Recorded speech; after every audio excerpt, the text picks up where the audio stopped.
आप सभी को एक बार फिर से प्रभु यीशु मसीह के मधुर और मीठे नाम में जय मसीह, प्रेमी सलाम। इस शाम के समय हम फिर से एक बार आपका स्वागत करते हैं। पवित्र शास्त्र से हमारे अध्ययन की ओर हम लोग बढ़ेंगे, जो प्रकाशित वाक्य की पुस्तक का अध्ययन है। हम लोगों ने कई बातों को अभी तक देखा है, कई बातों की चर्चा हम लोगों ने अभी तक की है, और हम लोग आज पहुंचे हैं प्रकाशित वाक्य उसका 18वें अध्याय में, जो कि है बेबीलोन के विषय में। प्रकाशित वाक्य उसका 18वां अध्याय, उसके पहले पद से तीसरे पद तक आज शाम के समय हम लोग देखेंगे। वंस अगेन मैं आपको इसका विषय बताना चाहूंगा। इसका मुख्य विषय है destruction of the economic Babylon. जो आर्थिक बेबीलोन है उसका पतन। हिंदी में बहुत सुंदर शब्द दे रखा है 18वें अध्याय के अंदर, ऊपर के अंदर लिखा हुआ है बेबीलोन का पतन, आर्थिक बेबीलोन का पतन। उसका भाग एक हम देखने जा रहे हैं। हम इस अध्याय को 3 अलग अलग भागों में समझने की कोशिश करेंगे, ताकि इसमें छुपे हुए रहस्यों को, इसमें छुपे हुए भेद की बातों को हम प्रत्येक लोग जान सकें। इसका कीवर्ड्स होने वाला है प्रकाशित वाक्य 18 का 2। प्रकाशित वाक्य 18 का 2 इसका कीवर्ड्स होगा। आज मैं क्या करने वाला हूं, पहले पद से तीसरे पद तक हम लोग देखेंगे, लेकिन ज्यादातर समय हम लोग बिताएंगे कॉन्टेक्स्ट को जानने के लिए कि क्या चल रहा है, संदर्भ क्या है। क्योंकि यदि संदर्भ का पता नहीं रहेगा, पुराने नियम का ज्ञान नहीं रहेगा, तो इन बातों को समझ करके भी ना समझ की जैसे हम लोग व्यवहार करेंगे। तो इसलिए जरूरी है कि हम उसके संदर्भ को जानें, और इसलिए मैं पुराने नियम से कई पदों को आज रात के समय पढ़ूंगा, ताकि इन बातों की गहराई को पवित्र शास्त्र से हम लोग समझ सके। परमेश्वर ने पुराना नियम नया नियम दिया है, ताकि हम मिला करके उसको परमेश्वर के बारे में समझे, आने वाले चीजों के बारे में समझे, मसीह यीशु के बारे में समझे, जो आज शाम को हम लोग देखने जा रहे हैं। आइए हम लोग प्रार्थना करें और हम लोग शुरू करेंगे। Let us pray. धन्यवाद देते हैं परमेश्वर आज शाम के लिए जो तूने हमें दिया। एक बार फिर से जब तेरे उपस्थिति में आते हैं, प्रार्थना करते हैं परमेश्वर तू हमारे मनों को और हमारी बुद्धि को खोल, परमेश्वर हमारे आत्मिक आंखों को, आत्मिक कानों को खोल, ताकि परमेश्वर हमारा ध्यान ना भटके और हम तेरे वचन की गहराई की बातों को समझ सके। सारी बातों में तेरे नाम को महिमा देते हैं, यीशु के नाम से मांगते हैं, सुनो ग्रहण का पिता, आमीन आमीन आमीन। आइए हम लोग शुरू करेंगे प्रकाशित वाक्य 18वां अध्याय, जो एक बहुत ही अद्भुत अध्याय है। बेबीलोन के पतन के बारे में है। 17वां अध्याय भी बेबीलोन के पतन के बारे में था, लेकिन 7वें और 18वें अध्याय में कई समानता भी है और कई विभिन्नता भी है। उसको हम लोग थोड़ी देर में उसकी चर्चा करेंगे।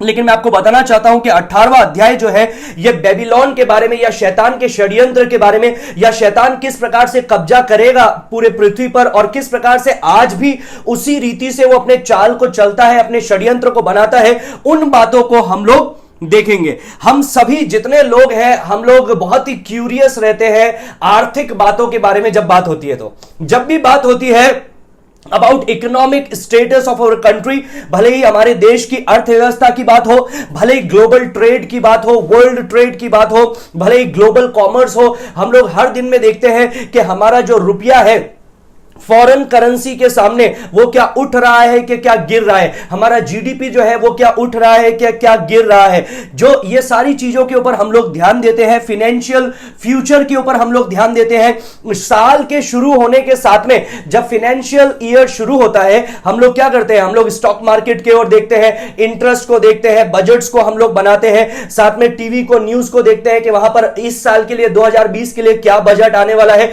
उसके अनुसार हम अपने साल की प्लानिंग करते हैं और उसके अनुसार हम अपने जीवन को बिताते हैं। ये सिर्फ हमारे लिए नहीं है, लेकिन ये अमीर से अमीर हो या गरीब से गरीब हो, ये जो स्टॉक मार्केट है, इकोनॉमिक अवस्था है, दुनिया की अर्थव्यवस्था है, उसके बारे में सभी लोग देखना पसंद करते हैं, उसको देखते हैं और उसके अनुसार अपने जीवन को बिताते हैं। आज की फॉर एग्जांपल, आज की अगर अर्थव्यवस्था देखी जाए तो 74 75 इंडिया का करेंसी का रेट चल रहा है डॉलर के मुकाबले। ये किसी जमाने के अंदर 30 32 35 हुआ करता था, आज 75 76 78 तक पहुंच रहा है। और ये एक बहुत ही दुख की बात है। इसका मतलब हमारा जो जीडीपी है, हमारा जो करेंसी का वैल्यू है, वो गिर रहा है। But I am not here to teach you economics, I am here to teach you about the economic Babylon, कि वो आर्थिक बेबीलोन के पतन के विषय में आपको बताना चाहता हूं। And sooner or later when we look around in this world, जो हमारा दुनिया है, we are not isolated from other countries. हम अलग अलग देशों से अलग होकर के अपने इकोनॉमिक्स को नहीं सुधार सकते। हमें क्या करना पड़ेगा? This world is known as global village. Global village का नाम दिया गया है पूरे पृथ्वी को, and which is we are trading between one another. एक दूसरे जो देश है वो एक दूसरे के साथ में व्यापार करते हैं, बिजनेस करते हैं, और उसी के द्वारा उनका जो इकोनॉमिक अवस्था है वो बढ़ता है, which is called global economy, जिसको बोलते हैं global economy. So chapter 18 is very precise, very intellectual chapter, जो हमको इन बातों के बारे में बताता है, specially focusing on those 7 years, ending 7 years tribulation period। वो आखिरी के 7 साल है, उसके बारे में विशेष करके यह अध्याय हमको बताता है, आर्थिक अवस्था को बताता है, मेंस डे के बारे में बताता है कि जो मनुष्य का दिन होगा वो कैसे होने वाला है। मनुष्य का दिन का मतलब क्या है? When man will rule, 666, याद है ना? 6 is the number of man, वही वहां पर लिखा हुआ है। तो ये मनुष्य ही राज करेगा, मनुष्य के लिए करेगा, मनुष्य की पूजा करेगा, और मनुष्य को मारेगा। वो सारी चीजें जो होगी, it will B circulating around the man himself. So what of the future, वो भविष्य के बारे में क्या? एक बात हम लोग देखने के लिए हमको यहां से मिलती है, global economy under the control of the final anti Christ. जो मसीह विरोधी होगा, जो 60 साल के लिए राज करेगा, पूरे दुनिया की अर्थव्यवस्था उसके मुट्ठी में होगी। गौर से सुनिए, पूरी दुनिया की अर्थव्यवस्था उसके मुट्ठी में होगी। कैसे कह सकते हैं? इवन बाद में 666 की मोहर निकाली जाएगी। यदि किसी के हाथ पे और किसी के माथे पे वो मोहर नहीं है तो वो कुछ बेच भी नहीं सकता है, कुछ खरीद भी नहीं सकता है। There will be no freedom economically. जो आर्थिक रीति से देखा जाए तो कोई आजादी नहीं होगी। The whole world will be captured under this economic Babylon. इस बेबीलोन, जो आर्थिक बेबीलोन है, उसके चंगुल में पूरी दुनिया होगी। It will be luxurious. वो इकोनॉमिक अवस्था कैसे होगी वो 7 साल की? Let me tell you, it will not be communistic, it will be capitalistic. Communistic नहीं होगी, कैपिटलिस्टिक होगी। That means what? The rich will become more richer and richer and richer and richer, और it will be luxurious, it will be materialistic. क्योंकि यही चीज उसने यीशु मसीह को भी बोला। शैतान ने जब मंदिर के ऊपर लेकर के गया, उसने बोला तू मेरे सामने अगर झुकेगा तो मैं ये सारी दुनिया तुझे दे दूंगा। I will give the whole world to you, जब अगर तू मेरे सामने दंडवत करेगा। So that is the thing what Satan even told to Adam and Eve in the garden of Eden. अदन के बगीचे में भी शैतान ने यही चीज कहा। और उसने क्या कहा? उसने आदम और हवा को बोला कि तुम अगर इस फल को खाओगे तो ये क्या हो जाएगा? तुम परमेश्वर के तुल्य हो जाओगे। You will be free indeed. तुम परमेश्वर के तुल्य हो जाओगे। You will get this, you will get this, you will get this, and that is the main temptation comes from Satan. वो 3 टेम्पटेशन, सारे जितने आपके सामने प्रलोभन आते हैं, हमारे सामने प्रलोभन आते हैं, वो सभी प्रलोभन को 3 कैटेगरी में हम लोग बांट सकते हैं। पहला कैटेगरी क्या है? आंखों की अभिलाषा। दूसरी कैटेगरी क्या है? शरीर की अभिलाषा। तीसरी कैटेगरी क्या है? जीवन का घमंड। आंखों की अभिलाषा का मतलब क्या है? जो देखता है मुझे चाहिए, जो देखता है मुझे चाहिए, ये मुझे चाहिए, ये मुझे चाहिए, ये मुझे चाहिए। लोग सोचते हैं, आज दुनिया इस प्रकार से चल रही है कि अगर हमारे पास में लेटेस्ट आईफोन नहीं है, अगर हमारे पास में लेटेस्ट गैजेट्स नहीं है, अगर हमारे पास में लेटेस्ट चीजें नहीं है, अगर हमारे पास में लेटेस्ट कार नहीं है, लेटेस्ट बंगले नहीं है, लेटेस्ट चीजें नहीं है, लेटेस्ट बातें हमें नहीं पता है, तो लोग बोलेंगे अरे तुम्हारी तो कोई वैल्यू ही नहीं है। सो आज क्या कर रहे हैं लोग? अपनी वैल्यू को स्थापित करने के लिए they are falling prey of these things. वो क्या कर रहे हैं? वो उसमें पड़ रहे हैं। दूसरा चीज हम लोग क्या देखते हैं? शरीर की अभिलाषा। शरीर की अभिलाषा का मतलब क्या है? कि ना सिर्फ आंखों से देख करके ये मुझे चाहिए, लेकिन शरीर की अभिलाषा का मतलब है अपने आप को तृप्त करना। भले ही वो फिजिकली हो, सेक्सुअली हो, मेंटली हो, खाने के तौर पर हो, अपने आप को तृप्त करना। और तीसरा है जीवन का घमंड, जो शैतान का मुख्य बात है। तो ये तीनों चीजें वो इकोनॉमिक बेबीलोन में होगी। It will be very rich.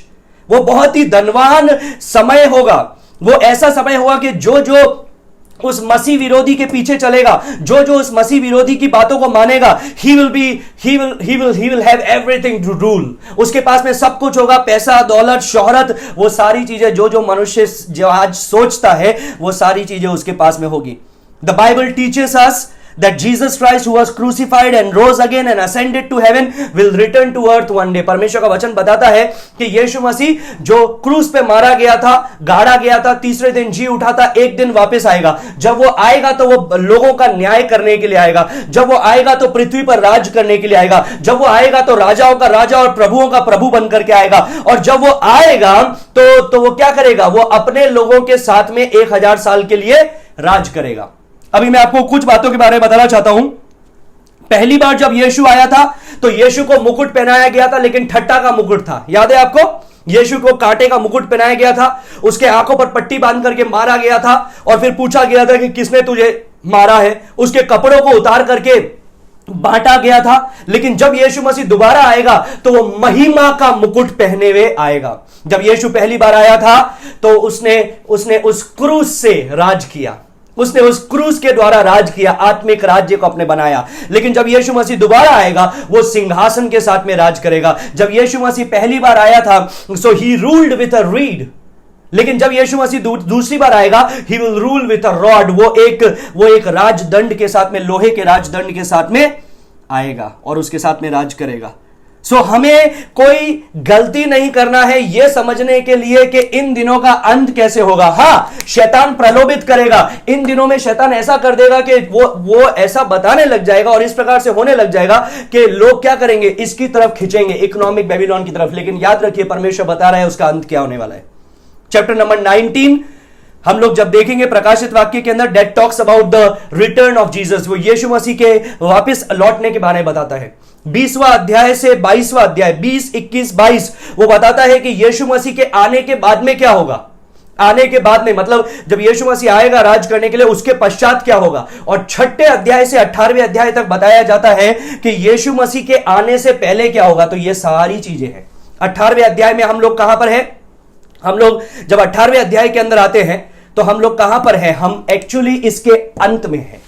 18वां अध्याय कहां पर है? इसके अंत में। ना सिर्फ वो इस सारे सालों के बारे में बताता है, लेकिन वो बताता है इसका पतन कैसे होगा।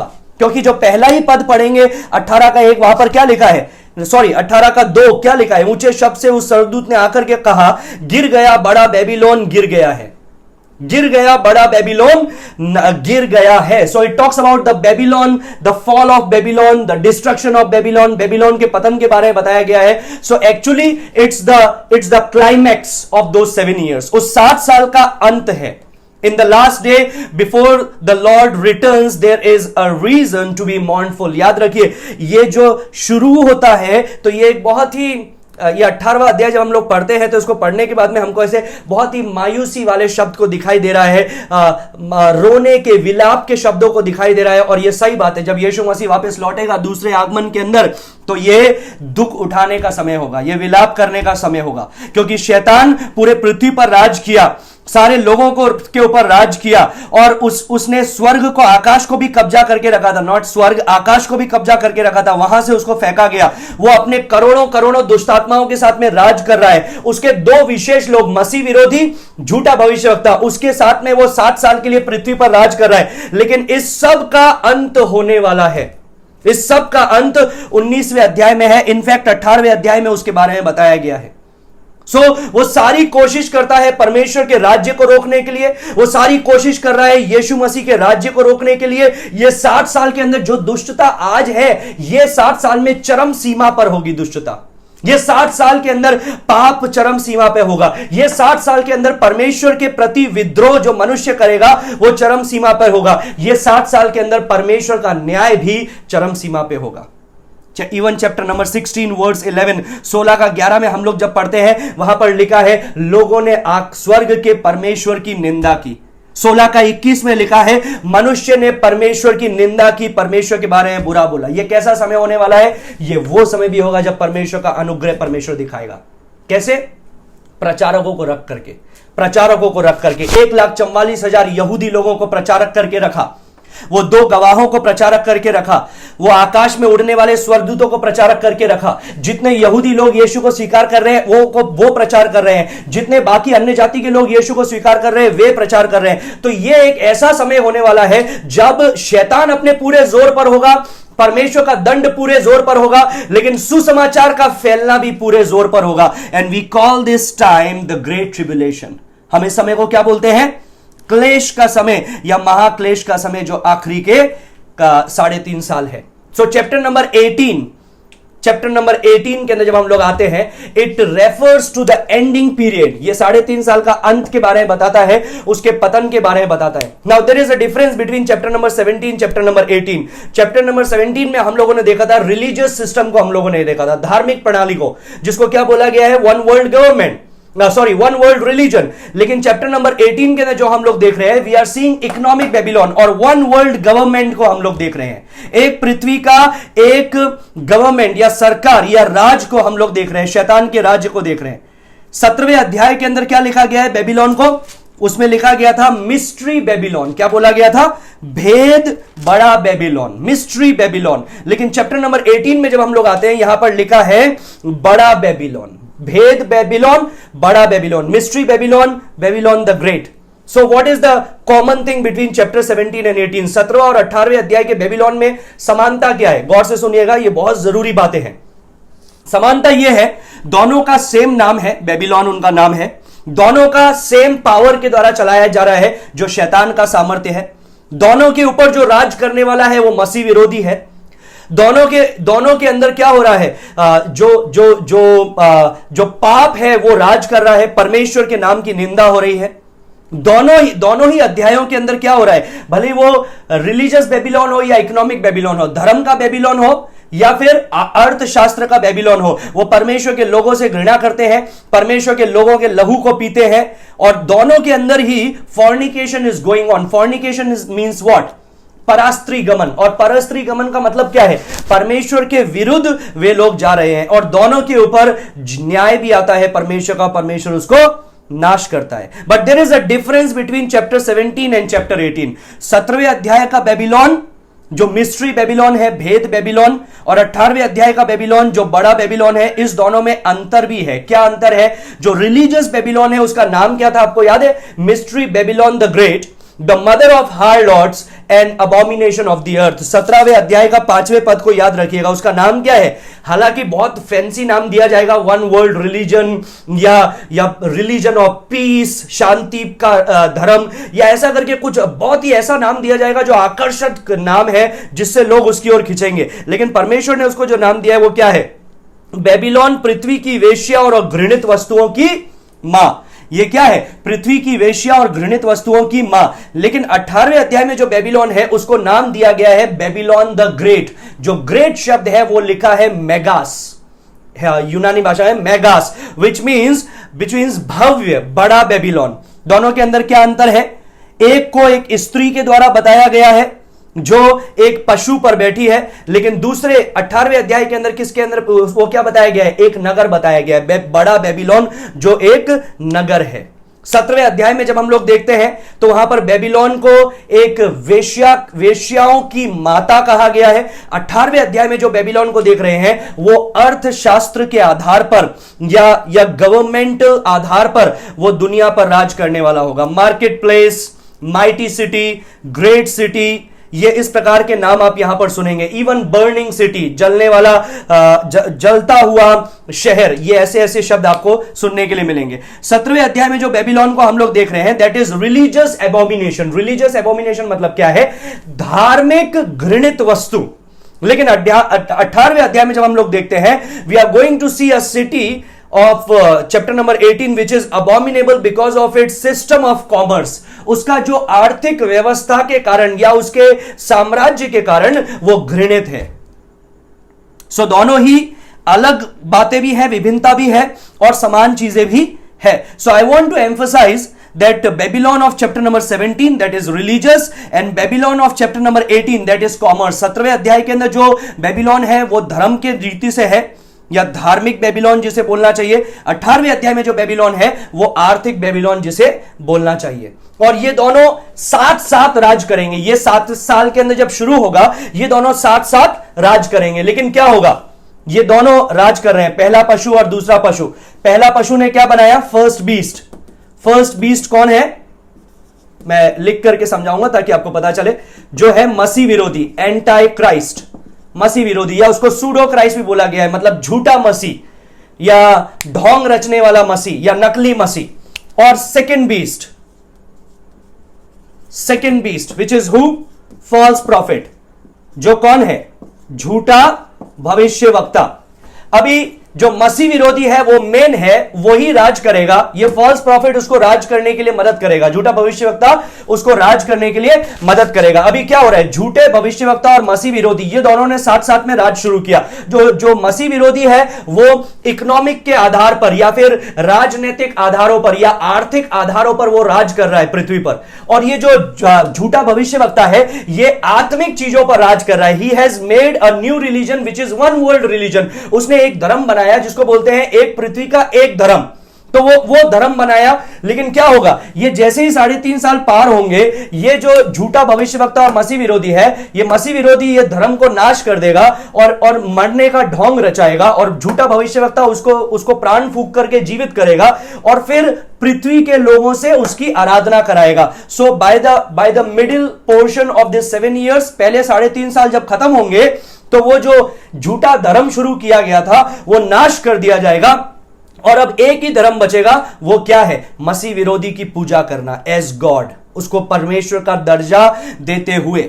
सो that is the one world religion mystery Babylon, जिसे बोला गया है बेबीलोन, भेद, बड़ा बेबीलोन, भेद बेबीलोन। वो मसीह विरोधी अपने आप को ईश्वर के स्थान पर रखेगा, लोग उसकी पूजा करेंगे, और ये झूठा भविष्यवक्ता मदद करेगा लोगों को उसकी पूजा करने के लिए। Remember chapter number 13 verse 13 and 14, 13वां अध्याय का 13 और 14 याद है, जहां पर ये दूसरे पशु या झूठे भविष्यवक्ता के बारे में बताया गया है। 13 और 14, 13वां अध्याय लिखा है, वह बड़े बड़े चिन्ह दिखाता है, यहां तक कि मनुष्यों के सामने स्वर्ग से पृथ्वी पर आग बरसा देता है। याद है आपको, मैंने आपको बताया था ये अपवित्र त्रिएकता का तीसरा रूप है जो है झूठा भविष्यवक्ता। ये पवित्र आत्मा की जैसे ढोंग रचता है, पवित्र आत्मा की जैसे। जब पवित्र आत्मा पृथ्वी पर आया था, आपको याद है प्रेरितों के काम उसका पहला अध्याय, दूसरा अध्याय याद है आपको, जब कलीसिया की स्थापना हुई थी, वो आग सरीकी सी जीभ सी उतरती हुई नजर आई थी। और यहां पर वो भी क्या कर रहा है,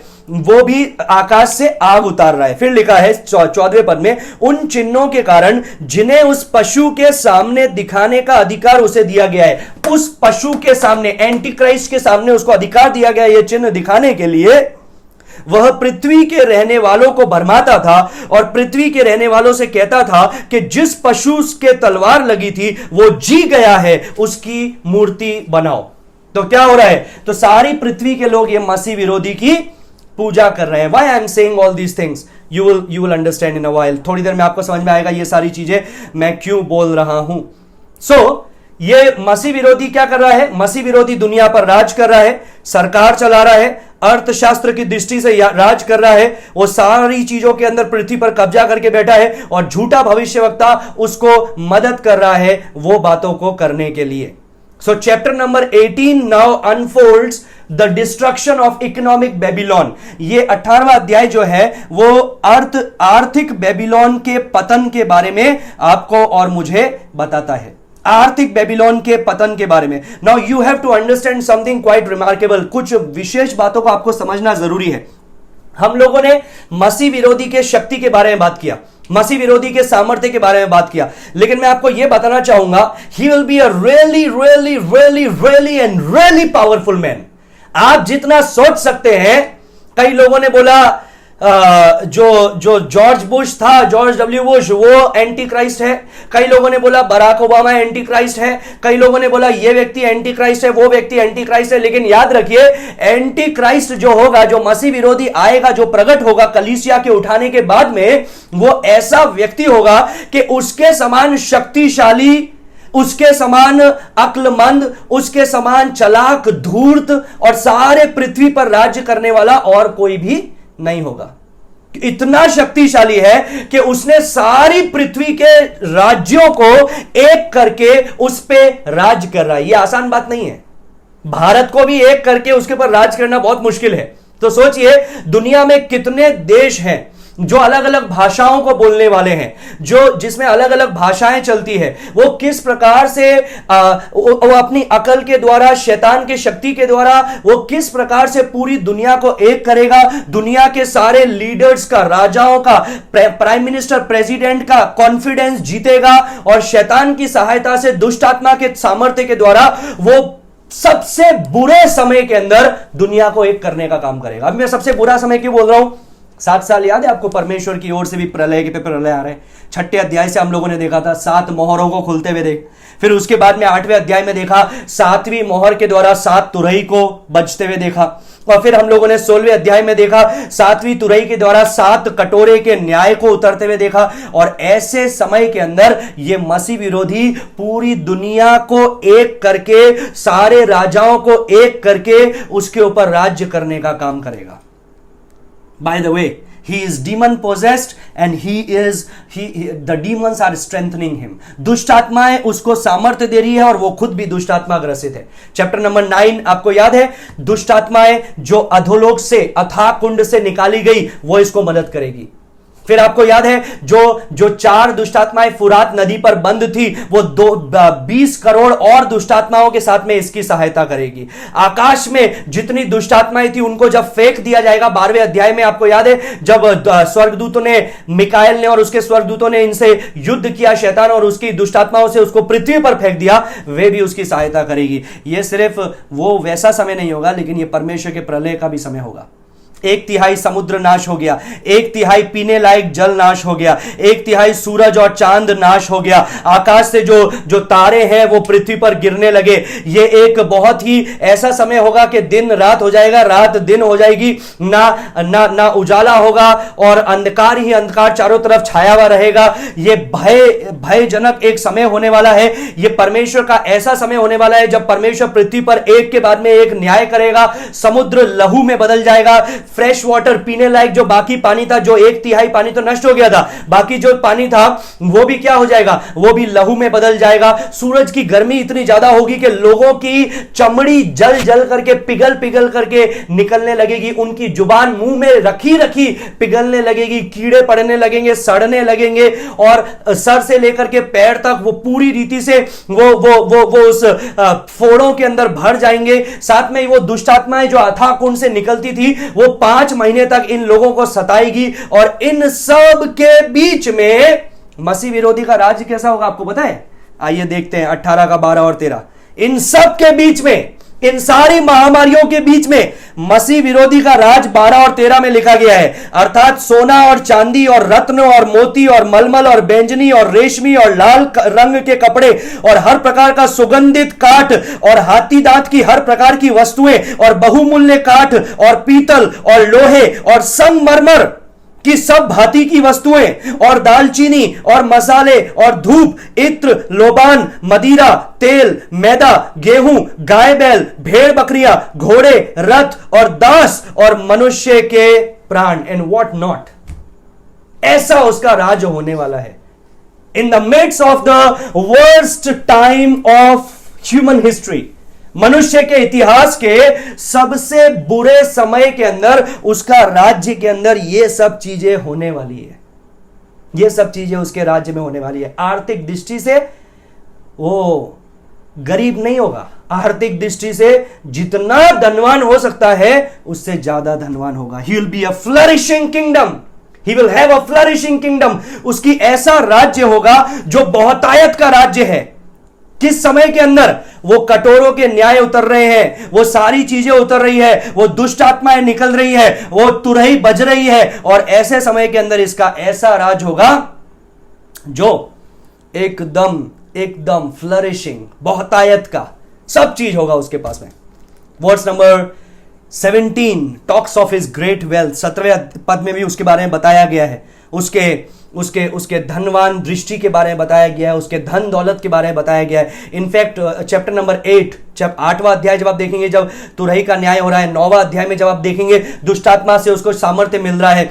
everything leads to chapter number 18 now. 18वें अध्याय में उसके बारे में बताया गया है, और यहां पर बताया गया है it will be a great city, बड़ा बेबीलोन, बड़ा Babylon. Now Babylon of this chapter is identified as a city। गौर से सुनिएगा, जो बातें आज आपको मैं बता रहा हूं, ये बातें आपने पहली बार सुनी होगी, हो सकता है आप में से ज्यादातर लोगों ने। इनको लिख लीजिएगा। ये जो आप समय बिता रहे हैं प्रकाशित वाक्य के अध्ययन में, हर दिन में शाम को 1.25 घंटा 1.5 घंटा जो परमेश्वर के सामने बैठते हैं, वचन की शिक्षाओं को प्राप्त करते हैं, ये आपका प्रकाशित वाक्य का ऐसा अध्ययन होने वाला है, क्योंकि मेरा हो रहा है, जो आपके ये क्वारंटीन के बाद के जीवन को ही बदल देगा। आपके सोचने की जो जो पहले जो आपका सोचने का व्यवहार जीवन शैली था वो सब कुछ बदल जाएगा, because the word of God will change it. परमेश्वर का वचन उसको बदलेगा। Your view point will be change, आपका जो नजरिया है वो बदल जाएगा। 18वें अध्याय में जो बेबीलोन है उसको एक नगर के रूप में बोला गया है। क्या बोला गया है? एक नगर के रीति से उसको बोला गया है। नाउ मेनी कमेंटेटर्स दे से this is not a literal city, this is just a godless system.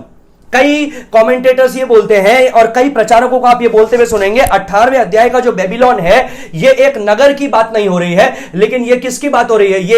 ये एक सिस्टम की बात में हो रही है, गॉडलेस सिस्टम की बात, मतलब अभक्तिपूर्ण सिस्टम, मतलब प्रणाली की बात हो रही है, और अभक्तिपूर्ण राज्य की बात हो रही है, शैतान के राज्य की बात हो रही है। लेकिन जब 18वें अध्याय की बातों को हम लोग पढ़ते हैं और जब देखते हैं उसके अंदर शहर के और नगर के बारे में क्या लिखा हुआ है, ये बहुत ही मुश्किल डिसीजन है। और अगर कोई ये डिसीजन बनाता है कि नहीं ये एक नगर नहीं है, ये एक शहर नहीं है, ये एक अभक्तिपूर्ण प्रणाली है, तो ये उसका पर्सनल डिसीजन होगा। वो ये डिसीजन के लिए दूसरों को विवश नहीं कर सकता है, क्योंकि बार बार इस 18वें अध्याय के अंदर इन 24 पदों के अंदर उसको बताया गया है एक नगर, एक नगर, एक नगर, एक नगर। अभी ये सिर्फ नगर तक सीमित नहीं है, वो सही बात है, ये सिर्फ नगर तक सीमित नहीं है, ये पूरी पृथ्वी पर कब्जा करने वाला है। लेकिन it also means a literal city of Babylon. ये बेबीलोन का एक लिटरल सिटी भी बोला जा रहा है। और उसका सबसे बड़ा कारण क्या है आपको पता है? पुराने नियम में बेबीलोन के पतन के बारे में। कौन सा Babylon? Not only a system of the anti Christ but a city. Babylon शहर, बेबीलोन नगर का जो बड़ा नगर बेबीलोन, उसका विनाश के बारे में जो चीजें लिखी हुई है, उसके पतन के बारे में जो भविष्यवाणियां पुराने नियम में की गई है, वो सारी की सारी पूरी नहीं हुई है, वो सब की सब पूरी नहीं है। सुन रहे हैं आप लोग? Did you get this? क्या आपको समझ में आया? Many of the Old Testament prophecies regarding Babylon have not yet been fulfilled. अभी तक वो पूरी नहीं हुई है। Some of them are fulfilled, कुछ पूरी हो चुकी है, कुछ आधी पूरी हो चुकी है, लेकिन बहुत सारी ऐसी है जो अभी तक पूरी नहीं हुई है। अगर अभी तक पूरी नहीं हुई है तो उनको पूरा होना जरूरी है। अगर पूरा होना जरूरी है तो बेबीलोन नगर होना जरूरी है, और अगर बेबीलोन नगर होगा तो उस नगर का नाश होना जरूरी है, जो हम लोग 18वें अध्याय में पढ़ते हैं। यशायाह 13, यशायाह 47 लिखते जाइएगा, आइज़ाया 13, आइज़ाया 47, यशायाह 47, यिर्मयाह 50, जर्माया चैप्टर 50, यिर्मयाह 51, जर्माया चैप्टर 51, यहेज़ेकेल 26, यहेज़ेकेल 26 और यहेज़ेकेल 27। एक बार फिर से बोलूंगा, यशायाह 13, यशायाह 47, यिर्मयाह 50, यिर्मयाह 51, यहेज़ेकेल 26 और यहेज़ेकेल 27। और भी कई पद हैं पुराने नियम में जहां पर बेबीलोन नगर के विनाश के बारे में लिखा गया है।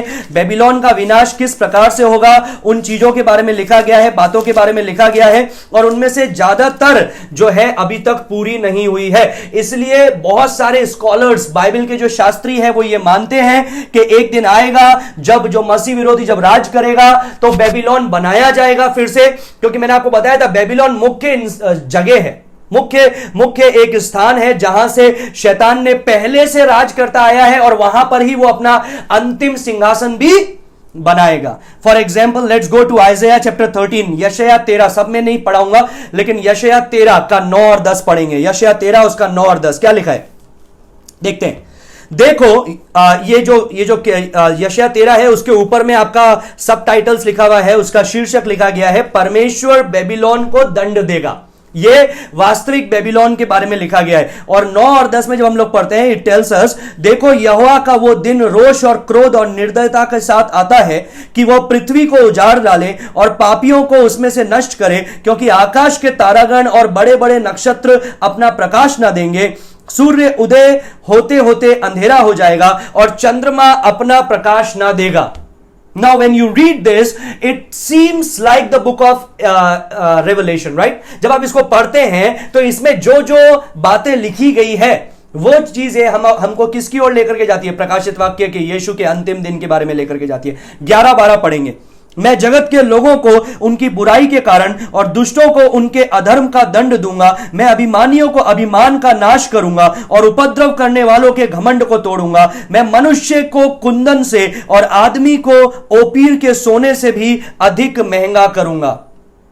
जब आप ये पढ़ेंगे तो ये पढ़ करके आपको पता चलता है कि ये उस अंत समय के बारे में बात कर रहा है, उस 60 साल के बारे में बात कर रहा है न। अभी ये किन चीजों के बारे में बात हो रही है, किसके बारे में परमेश्वर ये बोल रहा है कि वो ऐसा उजाड़ देगा, ऐसा कर देगा।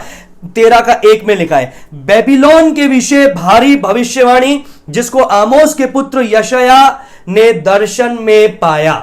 क्या लिखा है? आमोस के पुत्र यशाया ने दर्शन में पाया। Now what do you understand from this? जब आप इसको पढ़ते हैं तो आपको क्या समझ में आता है कि एक नगर है बेबीलोन जिसका विनाश परमेश्वर करेगा। लेट्स गो टू यशाया 47, आइज़ाया चैप्टर 47, उसका वर्स 1 पढ़ेंगे। यशाया 47:1, हे बेबीलोन की कुमारी बेटी।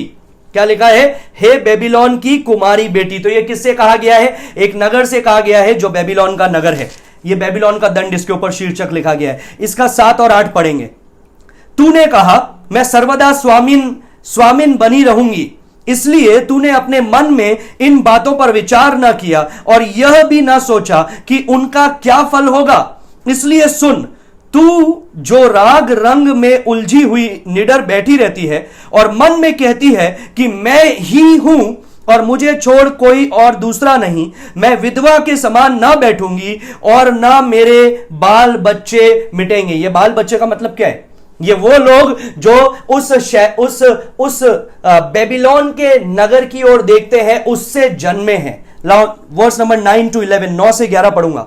सुन, ये दोनों दुख अर्थात लड़कों का जाता रहना और विधवा हो जाना अचानक एक ही दिन तुझ पर आ पड़ेगा। एक ही दिन तुझ पर आ पड़ेगा। ये कौन सा है? Final coming of Jesus Christ, जब यीशु मसीह आएगा और यीशु मसीह आकर के नाश करेगा। फिर लिखा है एक ही दिन में आ पड़ेगा, तेरे बहुत से टोनों और तेरी भारी भारी तंत्र मंत्रों के रहते भी ये तुझ पर अपने बुरे बल से आ पड़ेंगे। तूने अपनी दुष्टता पर भरोसा रखा, तूने कहा मुझे कोई नहीं देखता। तेरी बुद्धि और ज्ञान ने तुझे बहकाया और तूने अपने मन में कहा मैं ही हूं और सिवाय मेरे कोई दूसरा नहीं है। 2 बार सिवाय मेरे और कोई दूसरा नहीं है। शैतान ने यही सोचा था ना, और उसने यही मनुष्य के अंदर डाला कि तू परमेश्वर के समान हो जाएगा। यही चीज निम्रोद में आया कि वो सबको इकट्ठा करे और स्वर्ग तक ऊंची एक बाबुल की मीनार बनाए और वो ही राज करे, परमेश्वर के तुल्य हो जाए। और वही चीज उसने बाकी सारे पृथ्वी के लोगों में डाला और वही बात वो अंतिम समय में 60 साल के समय में डालने वाला है। 11 में लिखा है, परंतु तेरी ऐसी दुर्गति होगी जिसका मंत्र तू नहीं जानती और तुझ पर ऐसी विपत्ति पड़ेगी कि तू प्रायश्चित करके उसका निवारण ना कर सकेगी। अचानक विनाश तुझ पर आ पड़ेगा जिसका तुझे कुछ भी पता नहीं है। In one day these all things will happen in one day. ये एक दिन में होने वाला है। अभी ये बेबीलोन के विनाश के बारे में बताया गया है। आइए पढ़ेंगे यिर्मयाह 51 का 1 से 4। यिर्मयाह 51, जरमाया चैप्टर 51 वर्स 1 to 4। यहोवा यों कहता है, यह भी ऊपर शीर्षक लिखा गया है बेबीलोन का दंड। यहोवा यों कहता है, मैं बेबीलोन के और लेब कामे के रहने वालों के विरुद्ध एक नाश करने वाली वायु चलाऊंगा। फिर आगे लिखा हुआ है यहां पर, और मैं बेबीलोन के पास ऐसे लोगों को भेजूंगा जो उसको फटक फटक करके उड़ा देंगे और इस रीति से उसके देश को सुनसान करेंगे और विपत्ति के दिन चारों ओर से उसके विरुद्ध होंगे। धनुर्धारी के विरुद्ध जो अपना झीलम पहने हैं, धनुर्धारी धनुष चढ़ाए हुए उठे, उसको उसके जवानों से कुछ कोमलता ना करना, उसकी सारी सेना का सत्यानाश करो। चौथा, कसदियों। ये कसदी किसके विषय में लिखा गया है? ये दूसरा नाम है बेबीलोन का। कसदियों के देश में मरे हुए और उसकी सड़कों में छिदे हुए लोग गिरेंगे।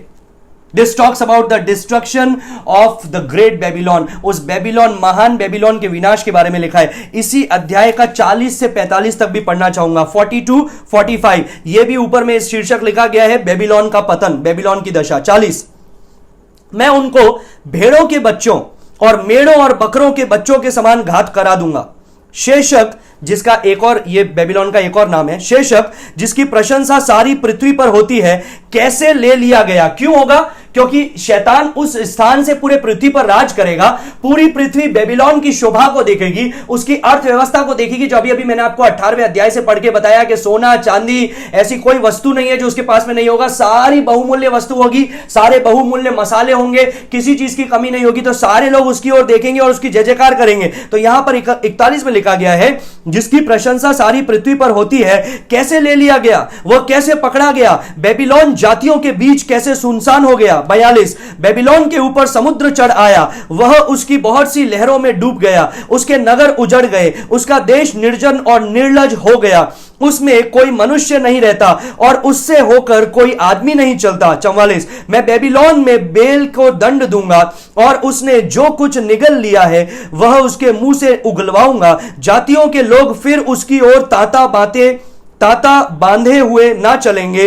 बेबीलोन की शहरपनाह गिराई जाएगी। हे मेरी प्रजा, उसमें से निकल आओ, अपने अपने प्राण को यहोवा के भड़के हुए कोप से बचाओ। So this talks about the final destruction of Babylon. अभी ये बेबीलोन का स्थान कौन सा है? This talks about the middle east, Iran, Iraq, वो सारा जो एरिया है मिडिल ईस्ट, अरेबियन कंट्रीज जिसे हम लोग बोलते हैं। अभी हम लोगों को ये सुनने के लिए अच्छा नहीं लगेगा, लेकिन याद रखिए ये जो वो स्थान होने वाला है, बेबीलोन का जो स्थान होने वाला है, ईरान, इराक, और वो जो स्थान होने वाला है वो क्या होगा? वो सबसे धनवान जगह होगी और वहीं से ही ये मसीह विरोधी जो है वो राज करेगा, पृथ्वी पर कब्जा करेगा। अभी ये जो बेबीलोन का नगर था ये असलियत में बनाया गया था निम्रोद के द्वारा, फिर नाश किया गया नबूकदनेस्सर के द्वारा बनाया गया, उसके बाद में इसका नाश हुआ और इराकियों ने फिर से उसको बनाया है एज अ सेरेमोनियल सिटी। एक सेरेमोनियल सिटी के रूप में इराकियों ने उसको फिर से बनाया है।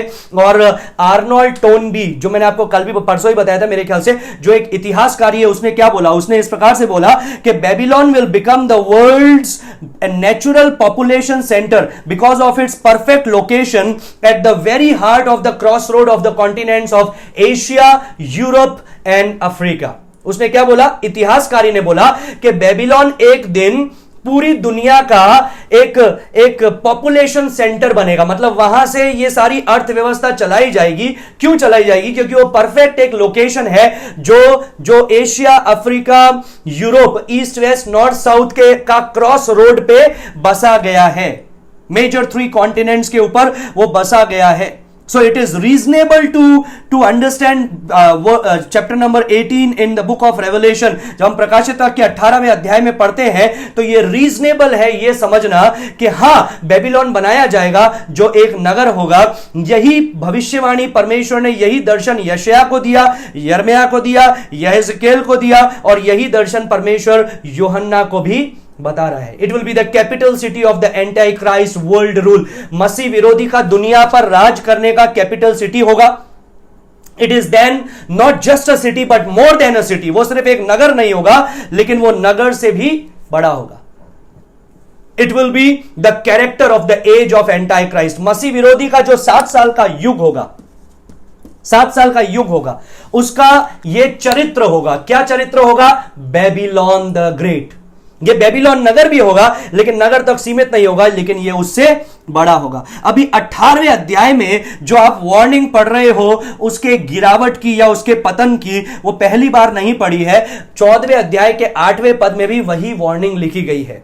14वें अध्याय का 8वां पद पढ़ेंगे तो वहां पर भी वही वार्निंग लिखी गई है जो यहां पर स्वर्गदूत बता रहा है 18वें अध्याय के अंदर। 14 का 8 पढ़ना चाहूंगा। 14 के 8 में इस प्रकार से लिखा है, फिर इसके बाद एक और दूसरा स्वर्गदूत यह कहते हुआ आया, गिर पड़ा वो बड़ा बेबीलोन, गिर पड़ा, जिसने अपने व्यभिचार की कोपमय मदिरा सारी जातियों को पिलाई है। तो 14 का 8 में भी यही दर्शन दिया गया। और वो समय कौन सा था? वो समय वो था जब 1,44,000 यहूदी लोग प्रचार कर रहे थे, 2 गवाह प्रचार कर रहे थे, जो बचाए गए यहूदी लोग हैं वो प्रचार कर रहे थे, बचाए गए अन्य जाति के लोग हैं वे प्रचार कर रहे थे, मध्य आकाश के अंदर स्वर्गदूत उड़ उड़ करके प्रचार कर रहे थे, लेकिन और इस न्याय की बातों को बता रहे थे। तो ये न्याय उस स्वर्गदूत ने उड़ते उड़ते बताया कि गिर पड़ा बड़ा बेबीलोन गिर पड़ा, जिसने अपनी कोपमय मदिरा, व्यभिचार की मदिरा सारे संसार को पिलाई। 18 का 1 में आइए पढ़ेंगे 18 का 1। This is just to give you a glimpse of what is happening in chapter number 18। मैं आशा करता हूं कि अब आप समझ गए होंगे कि बेबीलोन क्या है, उसकी शक्ति क्या है, क्यों बेबीलोन, किस लिए बेबीलोन, और बेबीलोन का पतन का मतलब क्या है। अभी सीधा मैं इसमें आ जाता तो आपको वो बातें समझ में नहीं आती। समझाने के लिए मैं वो सारा हिस्ट्री आपको मैंने बताया, वो इतिहास के बारे में आपको चर्चा की। 18 का 1, 2, 3 हम लोग जब पढ़ते हैं, वहां पर इस प्रकार से लिखा गया है, जब 18 का 1 हम लोग पढ़ते हैं, it talks about the judgement. पहला बिंदु क्या है फॉर टुनाइट, आज के लिए पहला बिंदु है judgement. Judgement of sorry it's not, he is not there. Judgement over Babylon, Babylon पर न्याय। इसको हम लोग वर्ड्स नंबर 1 से देखते हैं, पहले पद में हम लोग देखते हैं बेबीलोन पर न्याय। यहां पर 18 का 1 में लिखा है, इसके बाद मैंने एक स्वर्गदूत को स्वर्ग से उतरते हुए देखा। इसके बाद, आफ्टर दीज थिंग्स, इसके बाद बहुत बार आपने प्रकाशित वाक्य में आया है, और बार बार जो मेरे साथ में बने हुए थे उनको मैंने बताया है। इसके बाद का मतलब है पुराना दर्शन अब खत्म हो गया है, अब नया दर्शन शुरू हो रहा है। Now a new vision is starting, next vision is starting. Chapter number 17, the vision of chapter number 17 has ended. Now God is giving him a new vision. 17वें अध्याय में जो दर्शन था वो समाप्त हो गया है, अब 18वें अध्याय का दर्शन शुरू हुआ। ये मैं ऐसा क्यों बोल रहा हूं, क्योंकि बहुत सारे कमेंटेटर्स बोलते हैं 17वां अध्याय और 18वां अध्याय एक ही बात बोल रहे हैं। 17वां अध्याय 18वां अध्याय एक ही बात बोल रहा है, but when you read the word of God you don't understand this. आपको यह समझ में नहीं आता है कि वो एक ही बात बोल रहा है, आपको यह पता चलता है वो अलग चीज है, क्योंकि 17वें अध्याय में धार्मिक प्रणाली की बात हो रही है, 18वें अध्याय में आर्थिक प्रणाली या सरकार के राज्य के विषय में बात हो रही है। और यहां पर एक लिटिल फ्रेज दिया गया है, इसके बाद। उसका मतलब क्या है? उसका मतलब है this is a change of vision. ये एक दर्शन का बदलना है। क्या देख रहा है वो? एक स्वर्गदूत को स्वर्ग से उतरते हुए देख रहा है।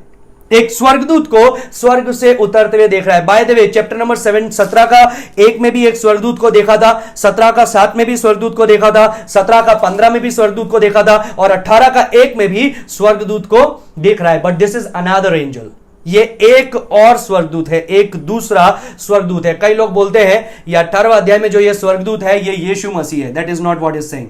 ऐसा नहीं लिखा है। क्यों नहीं लिखा है? क्योंकि जो वर्ड अनादर के लिए या एक और स्वर्गदूत या एक स्वर्गदूत देखा, यह शब्द यूनानी भाषा में लिखा है एलोन। क्या लिखा है? एलोन। एलोन का मतलब क्या मतलब होता है? से अनादर ऑफ द सेम काइंड, पहले के जैसा ही दूसरा। पहले के जैसा कौन सा? जो 17वें अध्याय में स्वर्गदूतों को देखा, उसी के समान दूसरा। लेकिन एक और शब्द यूनानी भाषा के अंदर है हिट्रोस। हिट्रोस का मतलब है दूसरे तरीके का, पूरी तरह से दूसरे तरीके का, पहले से बिल्कुल अलग। और यीशु मसीह एक स्वर्गदूत नहीं है। याद रखिए, कई लोग आपके पास में आएंगे, सेवेंथ डे एडवेंटिस्ट आएंगे, जो ये बोलेंगे कि यीशु मसीह माइकल स्वर्गदूत जो है वो एक्चुअली यीशु मसीह है। Don't fall in pray with to them. उनके सामने आप उनके बहकावे में ना फंसे, क्योंकि यहां पर स्पष्ट लिखा है दूसरा स्वर्गदूत। दूसरा स्वर्गदूत मतलब same, one of the same kind, पहले के जैसा ही दूसरा।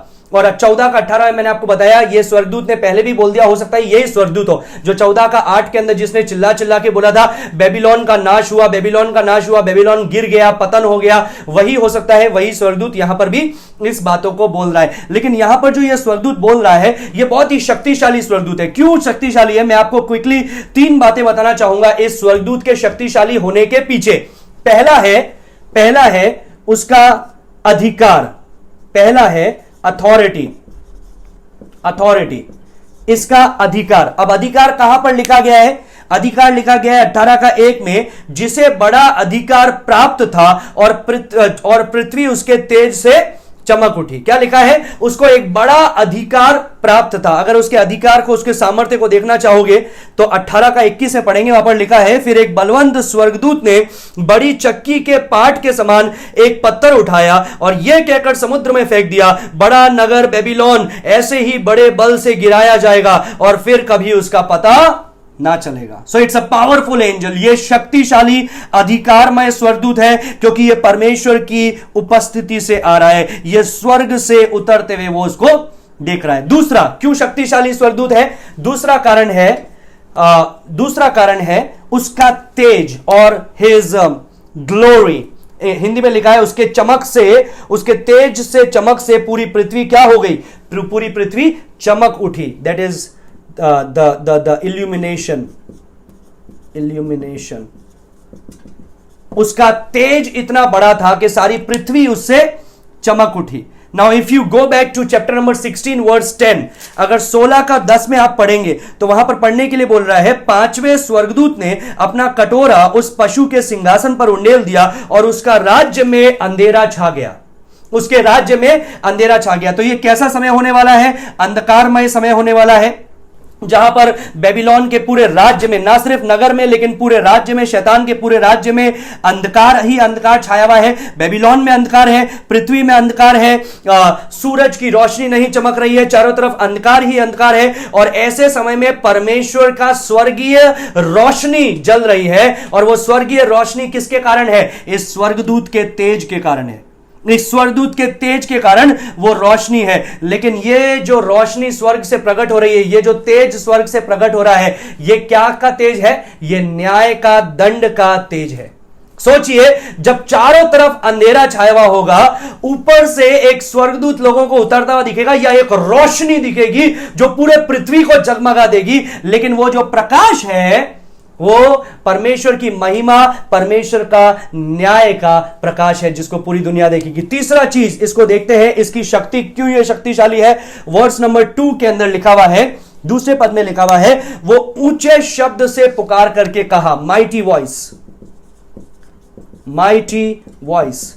तो ये जो न्याय का घोषणा की जा रही है, बेबीलोन पर न्याय की घोषणा की जा रही है, पहले पद में, दूसरे पद में जो स्वर्गदूत कर रहा है वो शक्तिशाली स्वर्गदूत है, क्योंकि उसको अधिकारमय है। वो शक्तिशाली है, परमेश्वर की महिमा से प्रज्वलित है। वो शक्तिशाली है क्योंकि उसके पास में एक बड़ी आवाज है। इसका मतलब, बड़ी आवाज का मतलब क्या है? ना सिर्फ पूरी दुनिया उसके तेज को देखेगी, लेकिन पूरी दुनिया उसकी आवाज को भी सुनेगी, और लोग उसको अनदेखा नहीं कर पाएंगे। They can not ignore his voice, उसको अनदेखा नहीं कर पाएंगे। Now what he is pronouncing judgement about, वो किसके बारे में न्याय बता रहा है? वो क्या लिखा है? गिर गया, बड़ा बेबीलोन गिर गया। ये न्याय की घोषणा की जा रही है।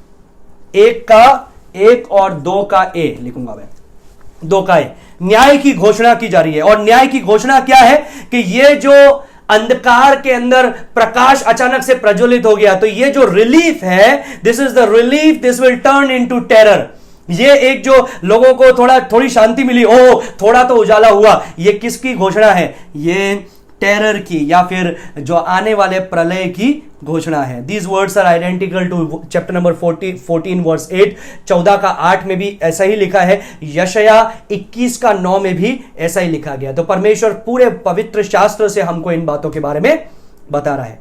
सो ग्रीक लैंग्वेज में जैसा यह लिखा है कि बड़ा बेबीलोन गिर गया है, ग्रीक लैंग्वेज में ये इस प्रकार से लिखा है कि यह अभी तक हुआ नहीं है, लेकिन यह होना इतना निश्चित है, इट इज सो कंफर्म, यह इतना अनिवार्य है और जरूर होगा। इसीलिए उसके बारे में इस प्रकार से लिखा गया है मानो वो हो चुका है। यूनानी भाषा में इसके लिए आजादी है, इस प्रकार से लिख सकते हैं कि वो चीज हो गई है, हुई नहीं अभी तक, लेकिन इस तरह से भाषा का इस्तेमाल किया गया है क्योंकि वो चीजें होना जरूरी है, उसको टाल नहीं सकते हैं। हिस्टोरिकली अगर देखा जाएगा, इतिहास की दृष्टि से 539 बीसी, याद रखिए 539 बीसी के अंदर ये जो बड़ा नगर यरूशलेम है, ये जो बड़ा नगर बेबीलोन है, बेबीलोन का जो नगर, इसका नाश हुआ था। लेकिन इसका नाश ऐसा नहीं हुआ था जैसा लिखा गया है पुराने नियम के अंदर। वो किंगडम दूसरे को मिल गई थी, वो दूसरा राज्य आकर के उस पर कब्जा किया था, लेकिन उसका नाश यहां पर लिखा गया है, उसका नाश यहां पर लिखा गया है। दूसरा चीज हम लोग पढ़ते हैं, दो का दूसरे पद के अंतिम में जब हम लोग पढ़ते हैं, we see the character of that city. हम लोग क्या देख रहे हैं? दूसरा बिंदु क्या है? लिख दीजिए, character of the city, character. Verse number 2b, 2 का बी में हम लोग देखते हैं उस नगर का चरित्र, या फिर उस राज्य का चरित्र, उस नगर और उस राज्य का चरित्र, बेबीलोन का चरित्र, और बेबीलोन के द्वारा जो सारे पृथ्वी को बेबीलोन जैसा बना दिया गया है उसका भी चरित्र। क्या लिखा है दूसरे पद में? 2 का बी में लिखा गया है, वह दुष्टात्माओं का निवास और हर एक अशुद्ध आत्मा का अड्डा। क्या शब्द लिखा गया है? अड्डा। और हर एक अशुद्ध घृणित वस्तु पक्षियों का अड्डा हो गया है। शी हैज बिकम, वो क्या बन गई है? वो बेबीलोन दुष्टात्माओं का निवास हो गया है। वो क्या हो गया है? दुष्टात्माओं का निवास। क्यों दुष्टात्माओं का निवास हो गया है? 9वां अध्याय फिर से याद दिलाने की कोशिश करूंगा, जहां पर अथाह कुंड खोला गया और जो दुष्ट आत्माओं को नूह के जमाने में बंदी बनाया गया था, वो दुष्ट आत्माओं को खोल दिया गया, तो पृथ्वी, ये बेबीलोन उसका निवास स्थान बन गया। और ऑटोमेटिकली, क्योंकि बेबीलोन मुख्य गढ़ है, वहां से शैतान राज्य कर रहा है, तो वो उसका निवास स्थान बन गया। 20 करोड़ और दुष्टात्माएं और 4 फुरात नदी से जो दुष्टात्माएं छोड़ी गई थी, वो बेबीलोन उसका भी निवास स्थान बन गया। 12वें अध्याय में आकाश में उड़ने वाले, आकाश में जो कब्जा करने वाली दुष्टात्माएं, उनको मिकाएल और स्वर्गदूतों ने नीचे फेंक दिया था, हरा करके, और युद्ध में हरा करके पृथ्वी पर फेंक दिया था। ये बेबीलोन उसका भी निवास स्थान बन गया। 16वें अध्याय का 13 और 14 याद है? मसीह विरोधी, झूठा भविष्यवक्ता और शैतान, लाल अजगर के मुंह से क्या निकल रही है? 3 दुष्टात्माएं, सॉरी 4 नहीं, 3 दुष्टात्माएं निकल रही है, जो मेंढक के समान पूरे दुनिया के अंदर जाएगी और राजाओं को मसीह के खिलाफ भड़काएगी, उससे युद्ध करने के लिए अरमागदन की ओर लेकर के आएगी। वो भी दुष्टात्माओं का निवास स्थान बन गया है। सो यहां पर सही लिखा है कि Babylon has become the headquarter, वो हेडक्वार्टर बन गया है, डीमन ऑपरेशंस का हेडक्वार्टर वो बन चुका है, which is what? City of Babylon.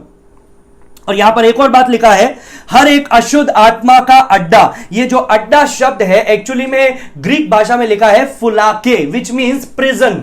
जो उसका प्रिजन को क्या बोलेंगे? जेल। जो उसके लिए एक बंदी गृह की जैसे है jail. It is not exactly jail, it is a cage. वो उसके लिए पिंजरा बन गया है, वहां से वो उड़ रही है, वहां से वो सारी चीजों को चला रही है।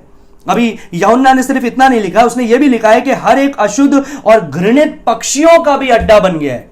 घृणित पक्षियों का भी अड्डा बन गया है। ये जो घृणित पक्षी जो शब्द है, वो यूनानी भाषा में लिखा है ओर्नियो, ORNEOU, ओर्नियो। उधर से हमको एक और शब्द मिलता है, और वो शब्द क्या है? ऑर्निथोलॉजी। क्या है शब्द? Ornithology, which is a very old word, which means study of birds. पक्षियों का अध्ययन, उसका मतलब है ornithology, which is a very old word. नए नियम में सिर्फ 2 जगह पर यह शब्द को इस्तेमाल में लिया गया है। एक तो यहां पर इस्तेमाल में लिया गया है, और एक लिया गया है 19वें अध्याय का 17 और 21 के अंदर। और इसका मतलब क्या है? वास्तविक पक्षी नहीं, इसका मतलब है जो दुष्टात्माएं उड़ती हुई चारों तरफ अपने कार्य को कर रही है, वो पक्षी जैसे होते हैं गिद्ध, जिसे बोलते हैं ना गिद्ध। वो क्या करते हैं? गिद्ध चारों तरफ उड़ करके जो सड़ा हुआ है उसकी ओर जाते हैं। वो ही चीज ये करने वाले हैं उन पक्षियों के समान। So here is the picture of demons hovering to consume people।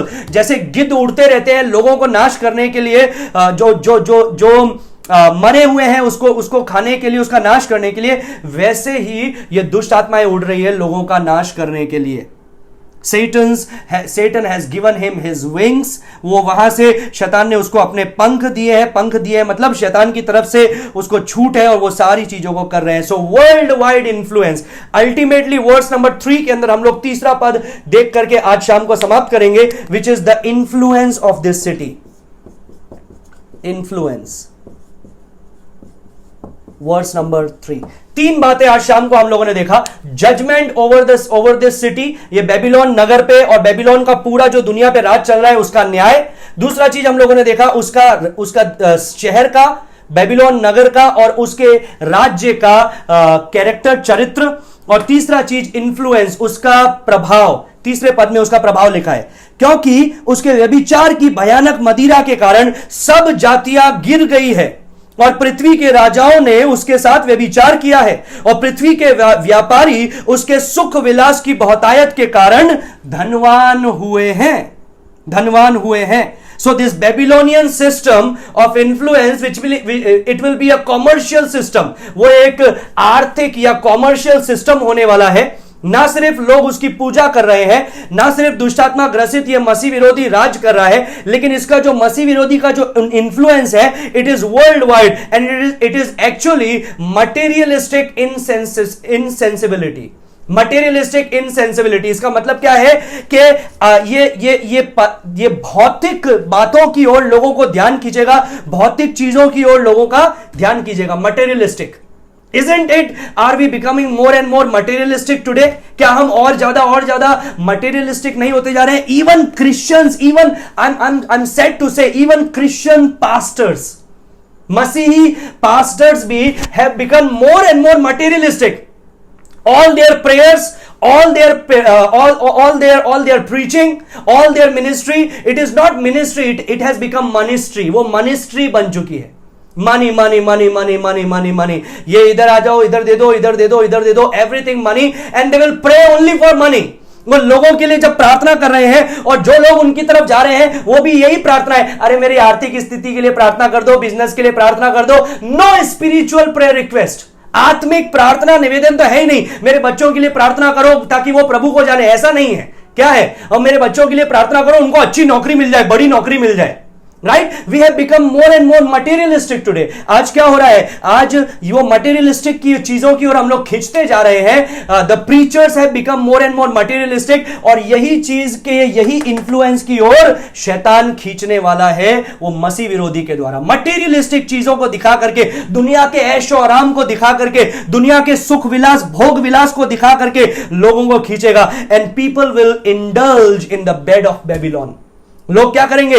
उसके बिछौने पर व्यभिचार करेंगे. व्यभिचार करने का मतलब क्या है? यहां पर तीसरे पद में लिखा है ना, उसके व्यभिचार की भयानक मदिरा के कारण सब जातियां गिर गई है.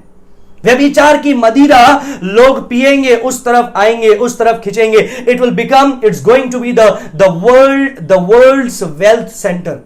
दुनिया का जो धन का सेंटर, धन का जो मुख्य केंद्र है, वो होने वाला है. It's going to seduce the whole world. वो पूरी दुनिया को सीड्यूस करेगा. सीड्यूस करेगा मतलब अपनी लुभाने के अंदर अपनी ओर खींचेगा, आकर्षित करेगा. And Arabic countries, the Arabic world, they are going to gain power and they will be doing this. वो शक्ति को हासिल करेंगे, वो सामर्थ्य को हासिल करेंगे. And their relationship will become intimately sinful. यहां पर व्यभिचार शब्द क्यों लिखा गया है? क्योंकि वो intimate relationship है. They are rooted in it. वो उसकी ओर जड़ पकड़े हुए हैं. वो 17वें अध्याय में हम लोगों ने देखा धार्मिक रीति से उसके अंदर जड़ पकड़े हुए हैं. 18वें अध्याय में देखा ना सिर्फ धार्मिक रीति से शैतान ने उनको जड़ पकड़ाई, लेकिन 18वें अध्याय में आर्थिक रीति से, सुख विलास के रीति से, धन संपत्ति के रीति से भी उसने उनको क्या किया? उसके अंदर जड़ पकड़ाई. Their passion is out of control. उनका जो पैशन है, मतलब जो विलासिता का उनका भाव है, वो कंट्रोल से, नियंत्रण से बाहर है. They have become they lack self control. वो जो सेल्फ कंट्रोल है वो उनसे बाहर निकल चुके हैं. They are in relationship by their relationships are driven by passion, materialistic passion. उनका जो संबंध भी है वो किसको लेकर के है? धन संपत्ति को लेकर के, सुख विलास को लेकर के, ये करके वो करके. बोलते ना बाप बड़ा ना भैया, सबसे बड़ा रुपया. These things are coming up. You are seeing these things. आप इन बातों को देख रहे हैं. People doesn't care about anything. कुछ भी करना पड़े करेंगे, है ना. चर्च में भले ही विश्वासी है, लेकिन बाहर में कुछ भी करना पड़े करेंगे, ताकि क्या हो सके? ताकि थोड़ा और फायदा मिल सके. रिलेशनशिप्स बनते हैं फायदे के लिए, संबंध बनाए जाते हैं फायदे के लिए. ये सारी चीजें आज दुनिया में हो रही है, और उस समय में और ज्यादा होगी, ओपनली होगी. उस समय में ओपनली होगी. यहां पर इस प्रकार से लिखा गया है, तीसरे पद के जब अंत में पढ़ेंगे, यहां पर लिखा है, और पृथ्वी के राजाओं ने उसके साथ व्यभिचार किया. यही मतलब है, उसके राजाओं ने व्यभिचार किया, मतलब they have become intimately rooted with it. वो उसके अंदर जड़ पकड़े हुए हैं. और अंतिम में लिखा है, पृथ्वी के व्यापारी उसके सुख विलास की बहुतायत के कारण धनवान हुए. Now it is sad to say, लेकिन ऐसे ऑड समय में, ऐसे समय के अंदर जब एक के बाद में एक न्याय उतर रहा है, तुरही का न्याय आ रहा है, कटोरे का न्याय आ रहा है, एक के बाद में एक मोहरे खुल रही है, विपत्ति पर विपत्ति आ रही है, संसार में इतना प्रलय आ रहा है, लेकिन लोग क्या करेंगे? व्यापारी क्या बनते जाएंगे? धनवान और धनवान और धनवान और धनवान बनते जाएंगे. That is the authority of this anti Christ. ये मसीह विरोधी का ये अधिकार होगा कि लोग और धनवान पे धनवान पे धनवान पे धनवान बनते जाएंगे. And this is the anti Christ final system. ये होगा मसीह विरोधी का अंतिम सिस्टम, जिसके अंदर जो लालच के अंदर उसने आदम और हवा को फंसाया, जो लालच के अंदर उसने नूह के वंशजों को फंसाया, जो लालच के अंदर उसने यहूदा इस्करियोत को फंसाया, जो लालच के अंदर हननिया सफीरा को फंसाया, वही वही लालच के अंदर वो पूरी दुनिया को फंसाएगा। My dear brothers and sisters, याद रखिए, मैंने कई बार सुनता आया हूं कि people are drawn towards the prosperity gospel. Let me remind you, prosperity gospel is not a true gospel. समृद्धि का सुसमाचार सही सुसमाचार नहीं है। हां, लोग बोलते हैं क्या परमेश्वर ने कहीं पर यह लिखा है कि परमेश्वर अपने लोगों को गरीब होना चाहता है? नहीं लिखा है। लेकिन कहीं पर यह भी नहीं लिखा है कि परमेश्वर हमको सुपर रिच, ऐसा रिच बनाएगा कि हम अपने सुख विलास में ही डूबे रहेंगे। कि हमारी एक ही बात होगी, दिल में सोच ही एक ही होगी, कितना और ले लूं, और ये भी ले लूं, ये भी ले लूं, ये भी ले लूं, ये भी ले लूं। आंखों की अभिलाषा, शरीर की अभिलाषा, जीवन का घमंड, ये सब कहां से आया है? क्या ये सब परमेश्वर की ओर से आया है? आज कई बार वो सारी चीजों को हासिल करने के बाद में हम लोग इवन परमेश्वर के दासों को देखते हैं, सो दे आर लाइक सेलिब्रिटीज। वो सेलिब्रिटी के समान है, उसका चलना फिरना उठना बैठना, 3-4 लोग उसके साथ में ये करना वो करना। उसको जब आप देखेंगे आपको उससे बात भी नहीं कर पाएंगे। पौलुस का धन्य हो पौलुस को, जो लोग कम से कम उससे जाकर के मिल तो सकते थे, लेकिन इन लोगों से तो मिलना भी मुश्किल है। 70 लोगों से मिलना पड़ेगा, फिर इन लोगों के पास में हम लोग जा सकते हैं। समृद्धि का सुसमाचार सही सुसमाचार नहीं है। It's very sad to see, I have even seen the people of God, परमेश्वर के प्रचारकों को मैंने देखा है एटीएम कार्ड हाथ में लेकर के, मैं आपके लिए प्रार्थना कर रहा हूं, आपके एटीएम कार्ड में पैसा आने वाला है, और हजारों लोग देख रहे हैं, लिख रहे हैं आमीन आमीन आमीन, मेरे पास में आ गया। उन्हीं के बंदे लिख रहे हैं मेरे पास में आ गया, बाकी लोग मूर्ख बन रहे हैं। आप मुझे 100 रुपए दो, आपके पास में 1000 रुपए आ जाएंगे। ऐसे बोलने वाला यदि कोई है तो आप उसको बोलिए, पास्टर साहब आप एक काम कीजिए, क्या आप विश्वास करते हैं कि 100 रुपए देने से आपको मुझे 1000 रुपए मिलेंगे? वो जरूर बोलेगा हां मैं विश्वास करता हूं। तो ठीक है, आप जितने भी आए हुए लोग हैं, जितने भी ऑडियंस हैं, सबको 100 रुपए में दे दीजिए आप, तो आपके पास में ही हजारों लाखों करोड़ों हो जाएंगे, आपको मांगने की जरूरत नहीं पड़ेगी। What I'm saying, I'm not saying that you should not tell your needs, अपना requirements नहीं बताना है, needs नहीं बताना है, जो justice है वो नहीं करना है। I'm not saying those things. I'm saying don't live for luxury. Luxury के लिए जीवन ना बिताएं।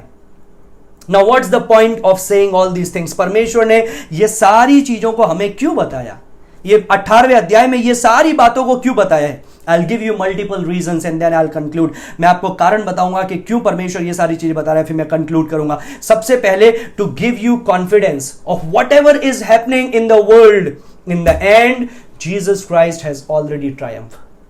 जो कुछ भी संसार में हो रहा है, कोरोना हो मोरोना हो, जो कुछ भी संसार में हो, भयानक से भयानक चीजें हो, शैतानियत से शैतानियत चीजें हो, दुष्ट आत्मा अथाह कुंड में से निकाली जाए, 20 करोड़ दुष्ट आत्माएं खुली छोड़ दी जाए, और मेंढक के समान दुष्ट आत्माएं निकले, आकाश से जो दुष्ट आत्माएं थी उनको फेंक दिया जाए, शैतान राज करे, मसीह विरोधी राज करे, और झूठा भविष्यवक्ता राज करे, परमेश्वर के लोगों को मारा जाए, चाहे कुछ भी हो जाए, यीशु मसीह विजेता था, विजेता है, विजेता रहेगा। और अंत में जब वो विजय करने के लिए आएगा, तो हम लोगों ने कल पढ़ा था 17वें अध्याय के, मेरे ख्याल से 17 के अंदर ही, 16 के अंदर, सॉरी 17वें अध्याय के अंदर, आई am not getting the point, वो मिल रहा नहीं है मुझे। हाँ 17 के 14 में, जब यीशु मसीह आएगा, राजाओं का राजा प्रभुओं का प्रभु, तो उसके साथ में और कौन होंगे? जो बुलाए हुए हैं, चुने हुए हैं, विश्वासी हैं, वे उसके साथ आएंगे, वे भी जय पाएंगे। So he is going to bring us together. और एक और कारण क्या है क्यों परमेश्वर ने ये सारी चीजों को हमारे लिए लिखा है? It is to give hope to the godly that the wretchedness and the wickedness of this fallen world will someday reach an end. जो भक्तिपूर्ण लोग हैं, जो परमेश्वर के लोग हैं, उनको बताने के लिए परमेश्वर ने ये सारी चीजों को लिखा है कि चाहे कितनी भी बुराई पे बुराई आए, एक दिन उसका अंत जरूर होगा, जस्टिस होगा, न्याय होगा, धार्मिकता इस पृथ्वी पर आएगी, शुद्धता आएगी, पवित्रता आएगी, भलाई आएगी, और एक दिन वो ये सारी बुराई मिट जाएगी और परमेश्वर यीशु मसीह राज करेगा। और ये भी बताने के लिए है, it's to give warning to the ungodly of what is going to come. जो अभक्तिपूर्ण लोग होने वाले हैं उनको वार्निंग के लिए है कि क्या अंत क्या होगा। ये सारी चीजें तो मिल जाएगी, लेकिन अंत क्या होगा वो बताने के लिए। अब आप में से कई बोलेंगे, अरे आज जितने भी लोग जीवित हैं, क्या वो थोड़ी उसके अंदर जाने वाले हैं? कई अभक्तिपूर्ण लोग थोड़ी जाने वाले हैं, वो तो अभी ही मर जाएंगे। लेकिन ये बताने के लिए है, परमेश्वर का वचन ये हमें बताता है कि परमेश्वर का एटीट्यूड क्या है पाप की तरफ में। परमेश्वर का नजरिया क्या है पाप को लेकर के, परमेश्वर पाप के साथ में कैसे डील करता है, वो पाप का कैसे नाश करता है। तो ये चीजों को परमेश्वर हमें बता रहा है। और परमेश्वर ये भी बता रहा है कि चाहे वो कैसी भी बुरी स्थिति हो, जो परमेश्वर को स्वीकार नहीं किए हैं, सिर्फ इस बुराई से, इस कठिन समय से निकलेंगे तो एक और विपत्ति वाला समय आने वाला है, जो नरक में होगा, जो अनंत काल के लिए होगा, जहां पर जिस युग का कोई अंत नहीं होगा। It's going to be the endless death. वो हमेशा की मृत्यु होने वाली है। So there are many reasons why the Lord gives us this truth. ये सच्चाइयों को परमेश्वर ने क्यों दिया है, इसका कई कारण है। अपनी महिमा को प्रकट करने के लिए, यीशु मसीह के आगमन के बारे में बताने के लिए कि तुम निराश मत हो, एक दिन वो आने वाला है और परिस्थिति बदलने वाली है। ये आश्वासन देने के लिए कि पाप का अंत होगा और फाइनली परमेश्वर उसको नाश करेगा और परमेश्वर अपने राज्य की, धार्मिकता की नींव को रखेगा, 1000 साल के लिए राज करेगा और एक नया आकाश और नई पृथ्वी बनाई जाएगी और हमको उसमें परमेश्वर के साथ में रखा जाएगा। यह सब चीजें सुनने के बाद में किस प्रकार का रेस्पॉन्स हमारा होता है, प्रतिक्रिया कैसी होती है? It's going to be same as John responded. यूहन्ना ने जब उस पुस्तक को खाई, याद है आपको, पहले मैंने आपको बताया, पुस्तक को खाई, मुंह में तो स्वीट थी, पेट में जाने के बाद में बिटर लगने लगी। मुंह में तो मीठी थी, पेट में जैसी उतरा तो वो कड़वी लगने लगी। क्या चीज को बता रहा है वो? ये चीज को बता रहा है कि हाँ, वो मीठा है क्योंकि हमको पता है कि धार्मिकता जो है वो राज करेगी, धर्मी जो है वो परमेश्वर के साथ में जाएंगे और जो दुष्टता का नाश होगा, उस समय का नाश होगा, पाप का अंत होगा। लेकिन उसके साथ में वो कड़वा भी लग रहा है। क्यों कड़वा लग रहा है? क्योंकि कई लोग भी उस ओर जा रहे हैं, उस धोखे में फंस रहे हैं और उनका भी नाश होगा। मेरे प्रिय भाइयों बहनों, परमेश्वर इन वचनों के द्वारा हमको यही बता रहा है, उस बड़े बेबीलोन के बारे में समझें। आज दुनिया में क्या हो रहा है उन बातों के बारे में समझें, उस चक्कर में ना फंसे। Don't fall prey into the even the prosperity gospel. This is gospel from hello. वो नरक से है सुसमाचार। मैं सही बता रहा हूं।